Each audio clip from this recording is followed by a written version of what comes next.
Welcome back, everyone, to What a Load of Bowls, the podcast brought to you by the Bowls Academy. This is us into our third episode now. It's great to hear all the feedback and interaction from around the greens and through the emails, social media, all that type of stuff. Seems a few people are tuning in now, which is great for us. Mate, what do you reckon? What have you heard this week? Yeah, I've had a few comments and a few bits of feedback from some listeners out there, which is great to get that recognition, and people are actually listening to us and want to get involved in the conversations and what we're talking about. So, yeah, we want to give a shout out to one of the guys, Jeff. Send us a great email, great podcast, guys, and I'm so glad that we're getting some content out there for all the bowlers. And he's a newbie to the game, DJ. So, newbie to the game, what kind of advice have you got to him? Well, you probably find out a bit more from this podcast, but my biggest advice is always stay out of the politics as long as you can, because it's a great game if you stay out of that. But yeah, all the best to you, Jeff. Good to see you taking the game up. It's been good to me and Simon. We've been playing for well over half our lives now, and it's brought us out to this lovely land down under. So yeah, stick at it, mate. Keep going.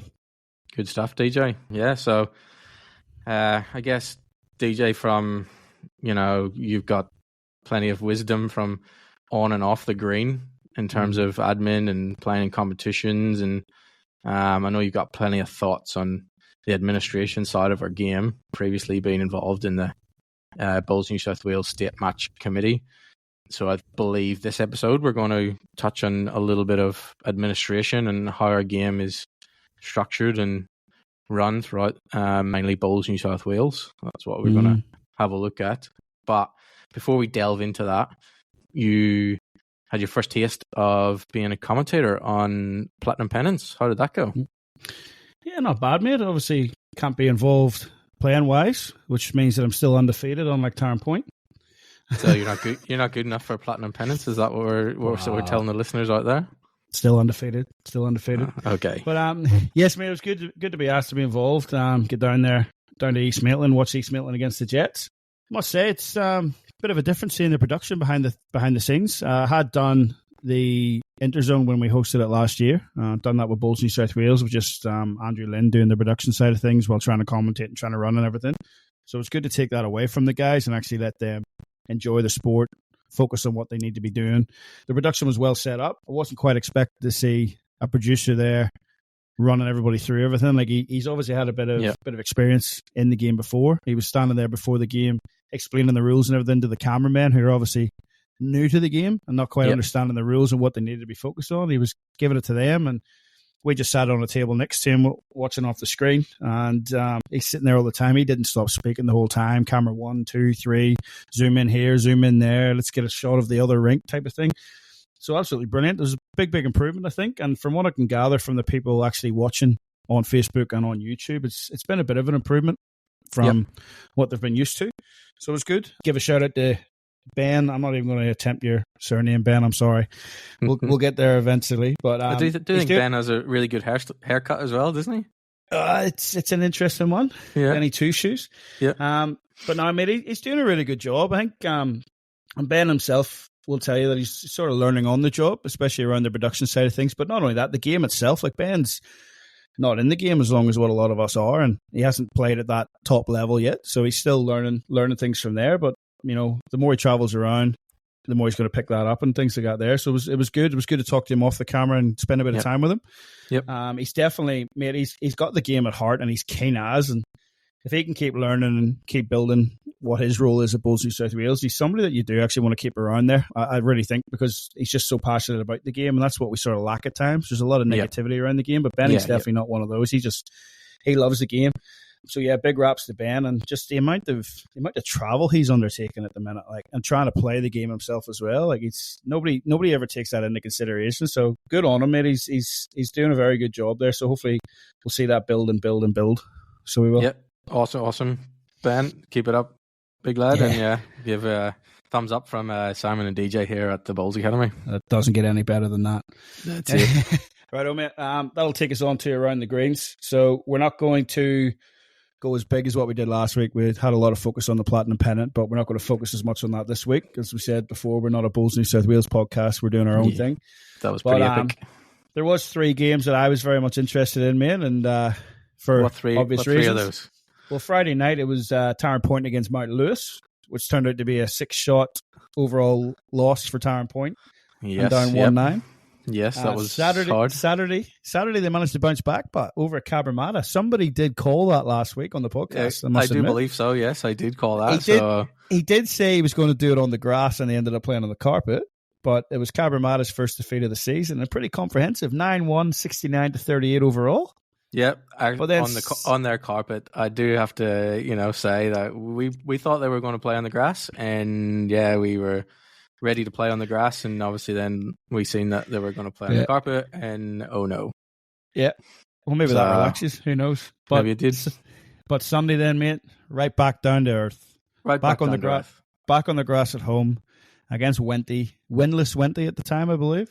Yes, they were. Tough one to take, mate. 2 rinks were leading with 2 ends to go. And that lead had you on the big board as well, and both got done. So you want to talk us through, mate? You want to start on Friday, Mount Lewis, as you mentioned last week, playing against some of the guys that used to be at Tarrant Point. How was the 3 games for you over the weekend? Friday was a tough one. Obviously, everyone was keen to get into the weekend, a big weekend of bowls, and look, it was close throughout the whole game, but Mount Lewis just kind of had that bit of an edge when they needed to play big bowls. They did, converted well, and they come across the line. We did keep within arm's reach kind of them for a while, but they ended up getting across the line, and that kind of was deflating on Friday night. But look, fair play to all the lads. Bounce back ability was right up there at 100% for Saturday after coming off a disappointing Friday night to drive out to Cabramatta. Some highly decorated bowlers playing on that Cabramatta team. We really gave it to them on the carpet, and to be fair, all 12 of our guys really stepped it up, and we needed to in order to beat that team, because that's potentially a champion team at the end of this platinum pennants.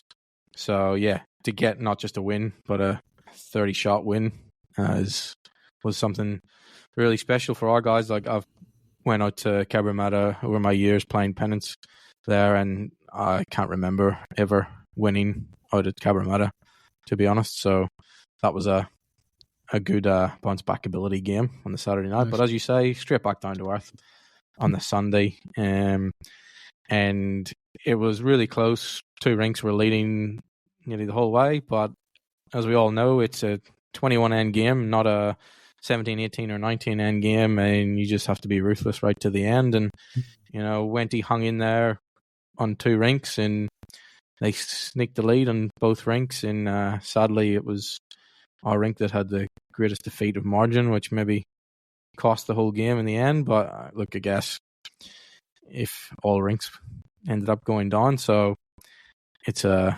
team defeat, kind of thing. But look, we'll try and pick ourselves up for the weekend, and we're away to St. John's on Saturday and at home to Belrose on Sunday. So look, we've got to put our best foot forward and go out and see what we can do. Yep, St. John's Park obviously going well as we'd expect. Belrose struggling a bit, so that might be one of the ones they're targeting now as a bit of a win potentially. You guys are a bit wounded. How's the mood in camp? Any infighting? Everybody all good? Everybody's all good. We're obviously disappointed because our fearless leader, Riser, is probably currently on a jet plane at the moment on his way to the World Bowls in Guernsey. Business class, no doubt? No, not business class. No. Don't think Tarrant Point's budget is as much as we have. I don't think we can send him over business class.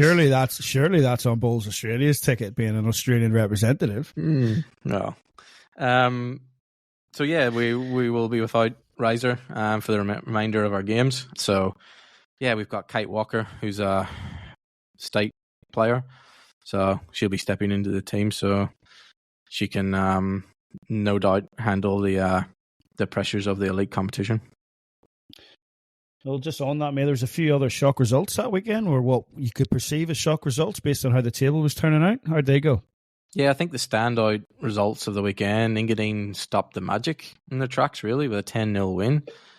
Also, the Jets, you tipped them last week, DJ, and they took... Down at St. John's. Yeah, 9.5 points, 20-shot win over the Saints. That was a good result for the Jets. I have a confession there. Yeah, go for it. I tipped them last week on the podcast, and that's there for everyone to hear. Yeah. I woke up Saturday morning and changed my tip. Ooh. I changed my tip. I don't know why I did it. You never change your tips. Second guessed yourself. I second guessed myself, and yeah, I ended up tipping the Saints. So, oh dear, have to take that one on the chin. Yeah. What else we got? Cabra. They went down to Warilla. So after a defeat by us on Saturday night, they went and got an 8-2 victory. I believe Mr. Cahill getting a big win over RNTs. So that means all teams have suffered one loss, at least, which makes things interesting for the ladder, really. There's no team out there undefeated. No. Still just the one sole team there at the bottom. Belrose haven't got a win yet, so like I said, I reckon they'll be targeting Sunday as a bit of an opportunity for that. Oh, so we will.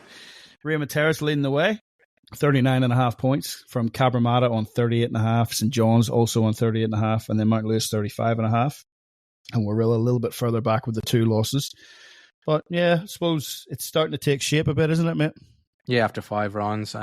Look, the top 3, Raymond Terrace, Cabramatta, St. John's Park, you would not, at the start of the competition, you would have said those 3 would have been up there in the top 5. So after 5 games, I don't think that's any real shock there. You know, still Maryland's, Warilla, Mount Lewis, all to play for there in those spots of 4 and 5, I guess, really. So yeah, let's see what happens over the weekend. I suppose I'm a little bit shocked with Carlingford. I would have thought they'd had a couple more wins on the board. I know they're relatively new and stuff to each other, but they've got some quality marquees in there, so they do. They do, but I guess, DJ, if you think of some other sports over the years, whenever you put all the top players together, doesn't necessarily mean it's a good team.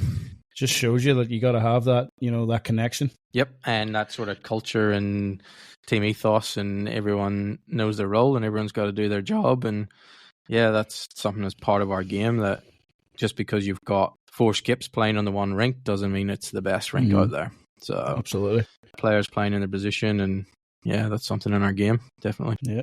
Well, as you mentioned, mate, there's 2 rounds to go this weekend, other than Tarrant Point trying to go 2 from 2. What other fixtures out there taking your fancy this weekend? Calling for the Cabramatta. That's, because the guys are calling for the marquees are, their prowess on the carpet is definitely there for all to see. So that'll be interesting game. Sunday, hard to look past the Saints versus Cabramatta again. They're both in 2 massive clubs in Sydney and both within the same zone. They play each other all the time. It's always a great game to see. So yeah, that should be a cracker one. Yeah, I have to agree with you, mate, on those picks. So I'm also interested in the Jets against the Magic on Sunday. The Magic going up to the hangar, bringing Omar with them. Omar returning there where he won the state number 1s last year. Yes. Yep. So it should be a good game up there. As you said before, the Magic were flying high at the time. Maybe a bit of inside knowledge there for Omar. Maybe we'll see another win up at the hangar for an away team. We'll have to wait and see.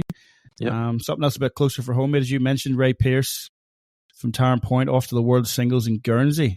So. Yeah, good luck to Ray. We'll send out our best wishes there, and hopefully get some wins over there in Guernsey. Might be a bit different over there playing to what it is playing at Tarrant Point, but yeah, let's see how he goes. And also you got Samantha Atkinson playing as the female representative for Australia, and they'll also then play together in the mixed pairs as well. So we'll have a look at that more next week whenever some results come in and we see how they're progressing over there. That's nice. And we'll see how Razor went on his business class trip. Yeah, I'll send him a message and ask him how was the meal in business class. All right, okay, mate. On to a new segment then. Hot topic. We're going to experiment with this week. We'll see what the thirst for it is out in the general public. So yeah, maybe something we see, maybe something that we see ourselves within the game that maybe needs improving, and maybe some ideas of how to improve it for those less experienced listeners. Give them a bit of a deeper insight to the game. Yes. So the hot topic this week, DJ, structure of administration within our game. Now, I know you've got plenty of experience, and that's what we want to share with all the listeners out there is your experience as administrator, and we'll also then look at the side of it from my perspective as a player and see where we end up. So be interesting to see from different levels what we touch on.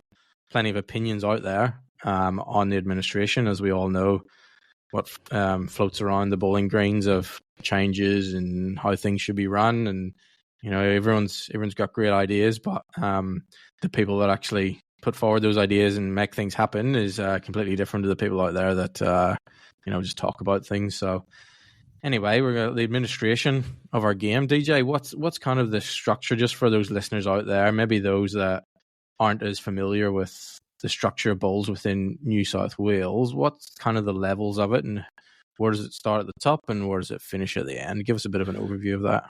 All right, mate. So for those that are new to the game or less experienced, maybe haven't dived into this themselves, Bowls Australia is the main governing body within the country. Under that, all the states then have their own governing bodies. We've got most of our experience with Bowls New South Wales, which looks after the sport in New South Wales. Yep. How do they do that? Well, they govern the sport. They set up the competitions. They adapt the COP to those competitions, all based around the normal rules of the game. They just tweak it where they see fit. So without getting into the nitty-gritty, there's obviously a Bowls New South Wales board, which is elected. They appoint a CEO, which we currently have, and he hires his staff within the office. They're all paid professionals. They're all there to do a specific job to help our sport run better. All right. Under that, then you've got committees that are under the board. The board appoint those committees based on expressions of interest from individuals around the place. So one of the most recent ones, State Match Committee, they've just asked for EOIs. People put their hand up for that. They send that in. And then from that, then they'll go through a process and they'll appoint what they think is the best people to put onto that committee. All right. That's how it is, and that's how it should be, because you get the right people in the right positions, which is why I'd like to see them grab the actual sport by the scruff of the neck a little bit more. I'm not talking about dictating or anything like that there. Just get a bit more control of the sport. I just feel there's a bit of a disconnect, and maybe there's too many levels, at least too much say at the lower levels of the sport with the admin. The problem is then when you get to the lower levels, you're not getting that professional approach that you're getting from Bowls New South Wales in the office, who have got paid professionals or the right people in the right positions. So sorry, whenever you're saying, just sorry to interrupt in DJ, but whenever you're saying lower levels, we're talking about the next level down from Bowls New South Wales, which is... Yeah. So you've got zones and regions, as they're now going to be called. Yep. So yeah, we've got. And within Bowls New South Wales, we have 16 regions. For people like that unaware, we've got 16. So that may be within Sydney, for example, we have 4 regions roughly that would cover the whole of Sydney, whereas you might have a region out in the country that covers a greater vast area. Yeah, in the sort of country area. So for people that are not aware of that, then that's how our structure is within Bowls New South Wales. We have 16 then sort of sub little regions that are run then separately by themselves as well. So whenever you talk about lower regions, that's kind of what we're levels, looking at. Yeah. So we've got those set up, and each one of those then has its own management committee, which more often than not is made up of a president, at least one VP, a secretary, and a treasurer. Now, down at that level of those 16 zones or regions that you've mentioned, I know of 3 employees or paid people to do the job. 3 out of 16. Okay, so 3 out of 16 you're saying are paid, so the vast majority are all volunteers. So they're all going to be volunteers. Now, that's good for that. You need volunteers to run the sport. I mean, I still need them within the club, they're the backbone of the sport, all right? But the problem then is that Bowls New South Wales, they have little or no say on those positions. And from my experience, the pool of talent to fill those positions is getting very, very small, definitely diminishing, mainly because of the amount of time and effort that is needed to put into those positions, especially the secretary positions, which is now, I believe, called regional coordinators. Yes. But that in its time too, depending on the amount of bowlers you have in your region, like that's a full-time job in itself. So what does that mean? So usually you get... Go ahead. So that's DJ kind of running competitions and what would be your zone events, like your zone singles, pairs, triples, fours. But not only that, putting the communication out to the clubs. You need to have entries in by this date. This is your pennant draw. This is that. putting rep teams out there so the players know, gathering uniforms, lunch orders for the rep teams, organize accommodation for the rep teams.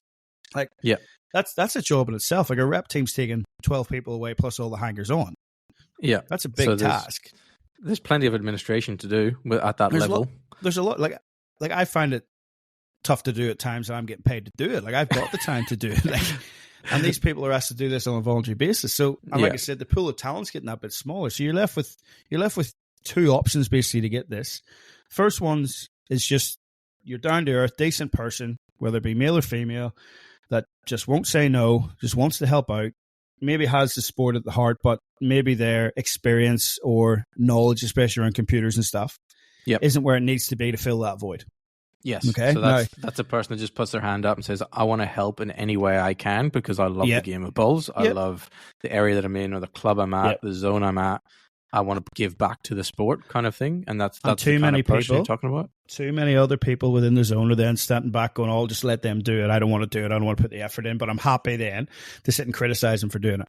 Correct. Yes. But anyway, that's option one, but that's the better option of the two that I've come across in my time. Yes. Definitely. Because the other one can be quite dangerous. So the second option that I've always come across is, and I'm about to get controversial here. I don't mean every administrator is like this or every zone even has an administrator like this, but I do think if people really think about it, they can relate to someone like this.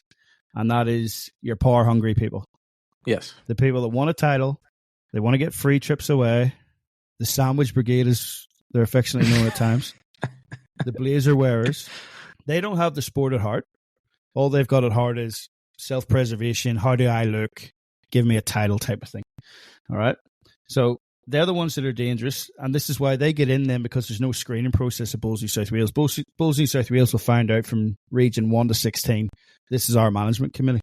And that's it. And that's it, really. Like, there's been instances in the past where people have maybe had to front boards and suffer bans and stuff, but realistically, like, the pool of talent's that small, they can't really argue. They got to take what they're given. But this is the people that we've got administering the sport at grassroots level. Grassroots level. Yeah. And that's where I've got a bit of an issue with it. They're definitely biased towards themselves and their clubs at times. I've experienced that with where I am at the minute too. And my biggest gripe with them is that you will sit in a meeting of the whole zone and all the clubs, and the clubs will point a finger or ask a question as to why something wasn't done right from within the zone. And it's just so easy for them to go, that's Bowls New South Wales' fault. All the time. Even though it's a grassroots level kind of issue, it's easy to pass it up the chain rather than take responsibility. Because then they just think to themselves, well, it's not going to come back and fight me, but I've at least got these people back on side. I'm a person of the people. And it's just, it creates that negative culture that you find all too well in the game. Like, you cannot go to a club where somebody doesn't whinge about Bowls New South Wales and what they're not doing for them. And more often than not, I'm sorry, but more often than not, they're well off the mark. Yeah. They're well off the mark. So, and that's probably one of the reasons why we wanted to talk about this today as well. We want to educate people on what it looks like at the moment and where potentially we see hurdles and challenges and maybe some ideas we can float out there. And we'd love to hear feedback from people that are involved in our zones out there to their experience as well. We've got your experience, DJ, from within that admin level that we are kind of relating to, but we'd also love to hear, I'm sure there are some other stories and ideas and things that people can send into us that we'd love to add to this. Absolutely. So it's definitely something that is key to our sport, as our sport is heavily run by volunteers out there. It's not like we can wave a magic wand and all of a sudden have people paid that are in every single role within our sport. That's just not possible. But how do we then combat that our sport is run by a lot of volunteers? And as you say, those first kind of people that just put their hand up and willing to help out and do whatever it takes is not necessarily, not saying the correct thing, but we need to help those people that want to progress our sport. And how can we help them, or how can Bowls New South Wales take the game by the scruff of the neck and sort of eradicate the loose ends kind of thing? Not in terms of people, but in terms of how the game is administered. If you had to wave a magic wand, DJ, what would your solution be, or what kind of ideas would you have that you think could maybe change things up a bit and see it run more of a tighter ship? Just bear in mind, everyone, that I have actually put my hand up to go back on the state match committee. So Ooh. all this stuff I'm about to talk about, it's going to go one of two ways for me. But we're here to talk about stuff. As I said to you during the week, mate, I'm not here to make friends. I'm here to make content. So let's see how we go. Yes, content. Content. And we'll certainly find out if they're listening at the top and listening to us regularly. But anyway, mate, like I said, I'd like to see them take the game by the scruff of the neck. I don't mind having the volunteers in the positions, but the volunteers need to be backed or have less responsibility. It takes pressure off them for those that are maybe not up to it, but it also takes away from the guys that just want to have control all the time and do things their way. But all your main events, which is your pennants and your state championships, they go to a state level. We want to find a state champion at pennants from grades from platinum down to 7, which there's too many grades. I'll get into that another time. Could be another hot topic, DJ, that we could discuss some other time. It can be. And your state championships, you want to find a state champion that's going to go on and represent New South Wales at the Australian Championships. Yes. All right. So I'd want to see them run centrally through Bowls New South Wales. You enter on Bowls Link, and take the regional level away from it. Regional level is there to report back to whoever the sports administrator is in the office, which is currently between Lee Stinson and Andrew Lynn at the office. Yep. We report back to them, here's our winners, which is the same way they currently do it with the over 40s, the rookies, the mixed, and the Australian indoor qualifiers, which is finding an Australian champion. Yep. It's all centrally run, and you're told what weekend you're going to be playing. Yep. You put the entry in. You can to an extent say, I'd rather play at this venue if there's a list of them. Yeah, that's correct. For an event the size of the state singles, you're going to get a few more in it. They're going to turn around and go, righto, when the draw comes out, DJ, you're going to go play at East Maitland. Right? Yep. And it doesn't matter if I'm playing zone 6, zone 2, zone 15, whatever. Yep. All right, we're going to have so many people there. And then that's how you get them people down to the state finals. No more zone winners. And I'm only talking open men, open women here. I'm not talking seniors. I'm not talking the open reserves, which is another one we'll touch on at another time. Another hot topic, DJ. We're racking up these hot topics, so we'll move on from that one. But you've already got Bowls Link up and running. Let's use it to the best of our ability. And like I said, take it away from these zones that are, and I understand zones, because this is the thing. Like it'll cost me. I don't know. Let's. How much does it cost you to enter the zone singles in zone 13? How much did you pay for an entry this year? Out of my own pocket? Yeah.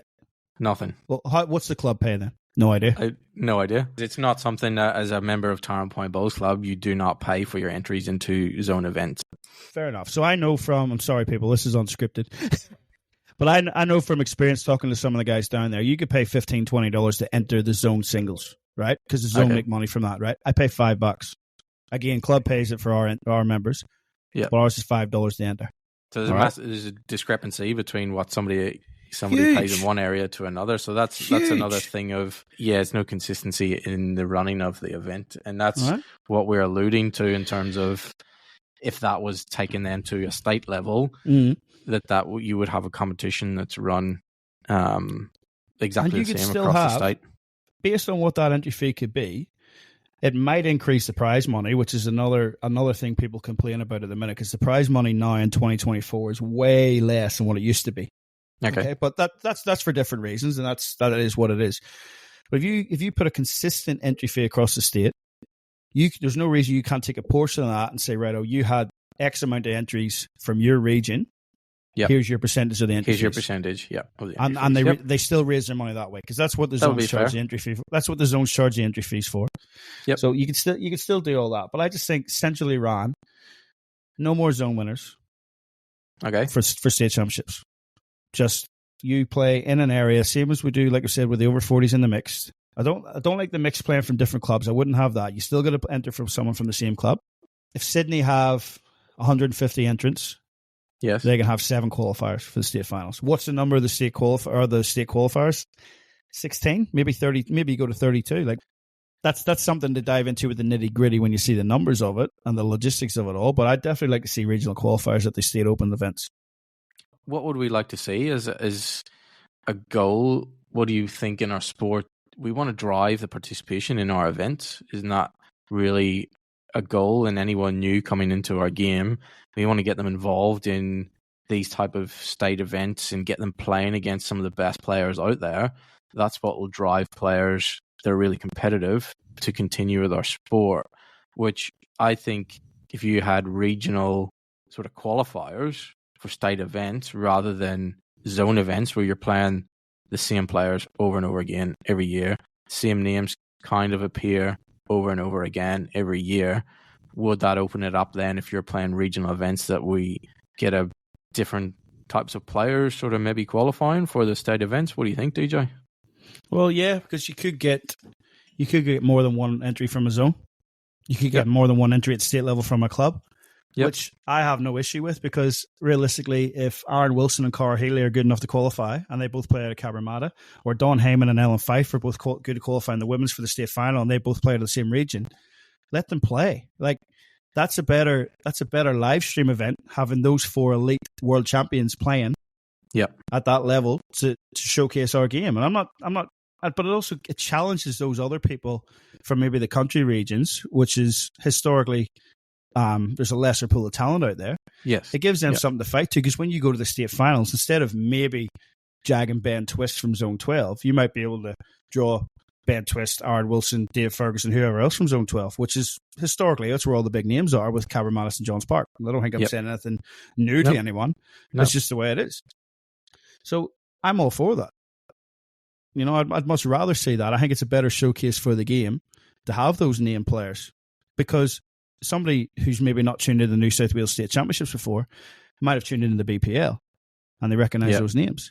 All right. And then to me, it's a bigger achievement then if somebody with a smaller name like Simon Little gets all the way through and wins it. It's a bigger achievement then for you. Oh, dear. All right. Yeah, I get where you're coming from. And that is an interesting topic to raise in terms of creating a more centralized tournament and maybe having a few qualifiers from that one club or that one region. If they're the best of the best, that's what you want at your state finals. The other thing is, man, it brings consistency to all the zones, but also to the calendar. Like, you could play down in Zone 13, you could play your singles different from when I play my singles in Zone 6. Not only that, Zone 6 and Zone 2 can play their singles at different weekends, and we're 30 minutes apart. We're playing the same sport, for dear sake. Yeah. You know, like, that kind of alludes into a topic that, as a player myself, that I've really, over this last year or two, is the congestion of our calendar. I mean, if you end up, I've been lucky enough to win a few zone events over the last few years.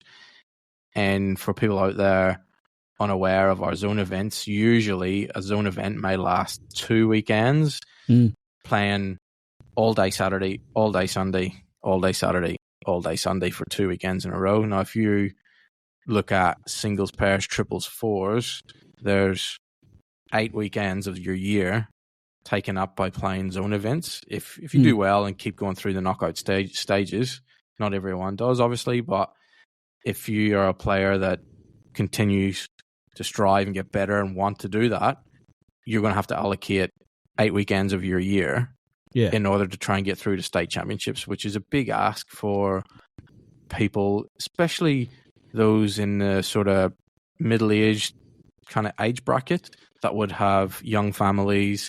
They've got work commitments at weekends. How do we decongest that calendar? Because we're asking people to play a lot of weekends of the year. Yeah, well, we might let you talk about that sometime, because you're more middle-aged than what I am at the minute. So it sounds like you're talking for yourself. You're not 21 anymore, DJ. Mentally. But yeah, like the same thing for pennants too, mate. Like, let's have it centralized. You can still play within your zones for pennants. Okay, I have no problems with that. We'll still get a zone champion for pennants, and we'll still run pennants the same way. All right, but it takes away from the administration side of things at a zone level where volunteers can make mistakes. All right, and it puts a lot of pressure on them. And sometimes, yes, they make mistakes because they've got other things going on with their family at the times. But a lot of clubs then don't say that. They say, "Oh, you've made a mistake. What are you doing?" type of thing. Yeah. You know, whereas if you take that, we've got Bowls Link, like I said, like we can set everything up through Bowls Link and the results can go to Bowls New South Wales and they can have the table spat out ready to go. All the secretary or anyone has to do at zone level, region level, is make sure that the results are going there and double check results that need to be double checked. You know, they can be a centre point for Bowls New South Wales to go, "No, DJ, you're in charge of the region there. Can you go and get in touch with Clarencetown? There was a mistake. We think there's a mistake here." Yeah. You know, they could do that because they're on the ground and they know the people there. You know, there's that element to it. But I just don't see the need for, like, I've put up for a match committee position in our region as well. But why am I going to be making a judgment on a rule that is set by the state match committee, right? Because what's going to happen is we're going to make a rule to a club. If the club still doesn't like that rule, they're going to appeal to the state match committee. Let's cut that out. Let the state match committee make the ruling on it, and say, you shouldn't have played that player. You're losing your 10 points. Yeah. All right. And they cut that other level out. Then they can't argue. Well, the top dog has told me we've lost 10 points. So I don't like I said, I've put my hand up to be in a position there, but I'm at times I don't know if we need to have the need of it. Now, there could be constitutional issues in here that I'm not over. But cut it out. Like, cut it out of the Constitution. I don't see the need to have that many. Why do have so many people have a say in the sport when you've got a match committee above them that is overruling it anyway? I mean, let them make the call. Yeah, and I think, DJ, it comes back around to why do we want to change it? And it's because we want to see our sport grow. We want to see more people come into our sport. And if you are able to streamline the administration and make everything a lot easier and flows a lot better in terms of competitions or administration of clubs, help with volunteers that are running social bowls at a club. The social bowls and barefoot bowls is another thing. Barefoot bowls, yes, trying to attract new people into the game. Let's try and streamline it as much as we can and cut out as much red tape, meetings, committee meetings, a lot of stuff like that wastes a lot of people's time that can be spent elsewhere. Imagine if all the committee meetings we have within zones, if that time and effort was spent trying to attract new players or thinking outside the box, we could have a sport that is not declining in numbers. And that's what we want to try and change, or we want to try and look at within our sport. Because obviously DJ and myself, we have spent many years playing lawn bowls at numerous levels, and obviously our hearts are there in the game as much as everyone out there is probably listening to this podcast and loves our game, and we would love to see it still there in 50 years time, and it's grown and it's become something much bigger than what it is, because it offers a lot to people out there in terms of community support within clubs, gets people out and about, and really has a lot to offer across the greens. Yeah, like, mate, there's nearly, like, there's a big place for the history of the sport and history in the sport. It needs to be celebrated, but sometimes I think people need to get outside of their bubble and not focus on the history anymore. Like, we're not playing in the 70s and 80s anymore. The world's changed. We need to, as you said, we need to attract more people to the game. You take up all your weekends with these calendars and with these events in the calendar.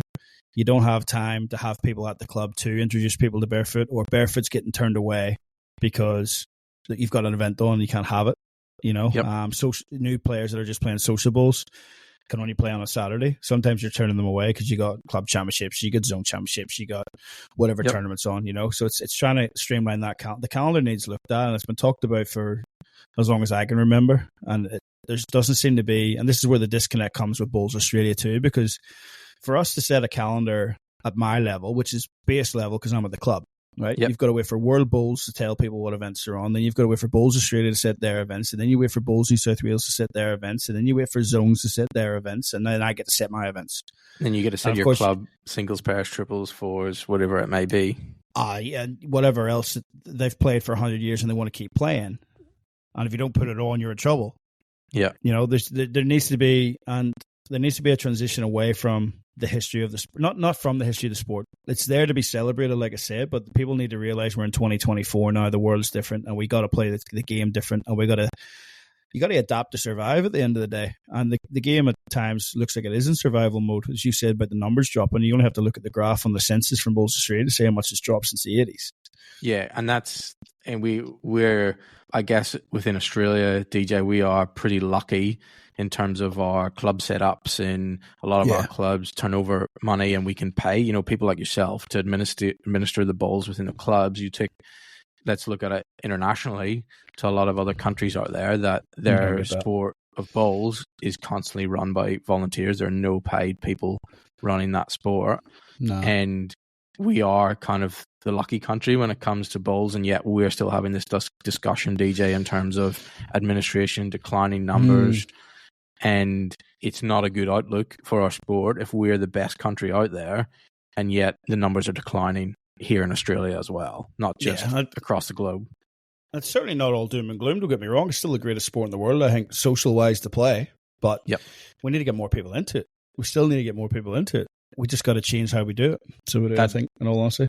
And that has been the question for a long time. And you hear that around the greens for many years. You say we've been declining numbers, and you hear people, we need to get new people into sport. But how do we do that? Maybe changing the administration up is one of those ways. And that's what we wanted to reach out in terms of this hot topic, and maybe get the discussion flowing. It'd be interesting to hear from our listeners out there what they think about it. Give us your feedback. Do you think DJ is onto a point? Do you think he's sort of right in his thinking? Well, I didn't say that, but reach out to his listeners and let's see what your thoughts are. Hopefully this will get the talking point going anyway. Give the people something to talk about. A bit more feedback coming this week, hopefully, mate. It'll certainly, if people are listening, it'll stir a few up. I've no doubt about that. So that's what we're here for. That's it. Let's get the discussion happening. That's it. Right, well, mate. So you want to move on to the mailbag then, now that we've done that? Yeah, let's catch up with some of the comments that we've had.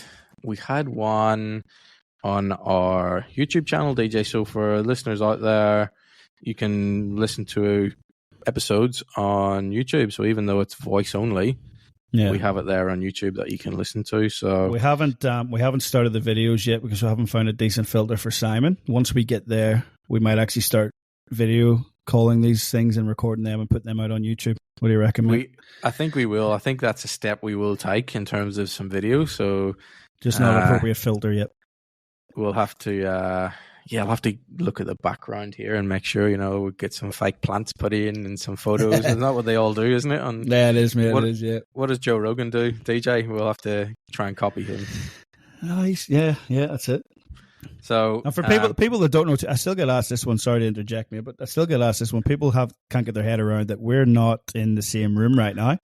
No, we are not. Simon is in Cronulla and I'm in Rutherford, up near Newcastle. We're 3 hours apart from each other. 3-hour drive apart from each other. And yes, we're doing this podcast, The Powers of Technology, DJ. Yep, that is. How good is it?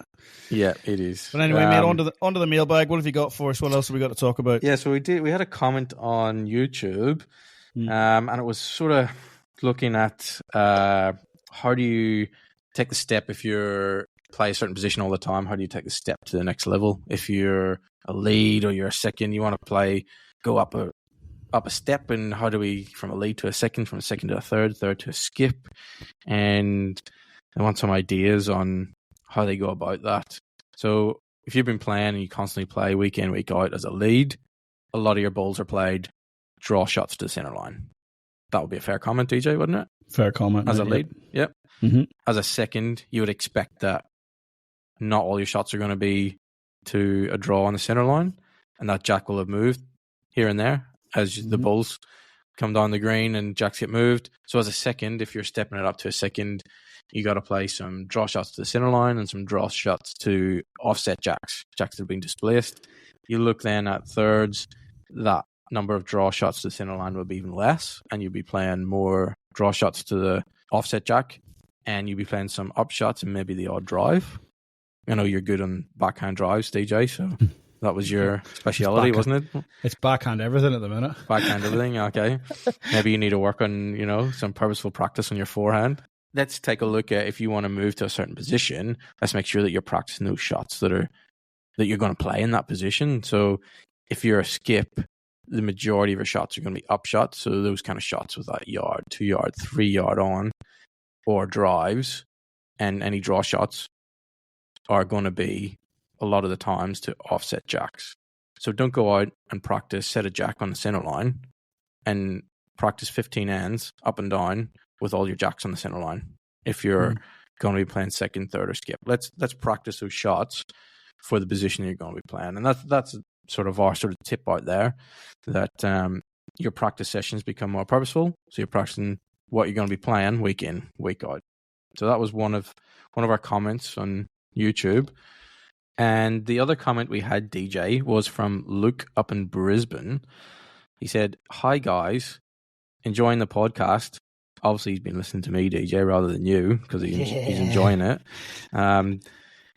Do players focus on certain points on the bank, or do most players take their line off something on the green?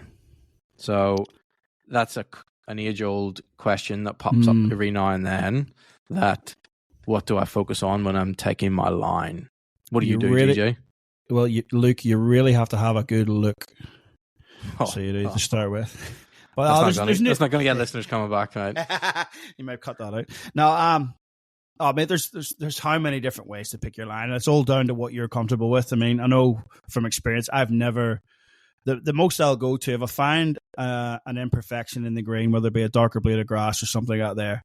If I can find that and I'm playing a consistent length all the time and I know that's working, I'll aim at that. But more often than not, it just comes down from a lot of practice with your bowl for me and knowing what your bowl is going to do, the arc that it takes, and just visualizing that from drawing a line from the toe down to the jack, knowing that if I can just basically stand out straight on my delivery and deliver it straight, it's going to go on that arc. I know a lot of people, as you said, they take it from the bank. Some people go past the bank. Some people look halfway up the green and pick a mark, like I said. It's whatever's comfortable for the individual, really, isn't it? Yeah, I say there's no real set, you must do this. It really boils down to your own preference. I would say that from a coaching point of view, if someone had to push me and say, what do you do?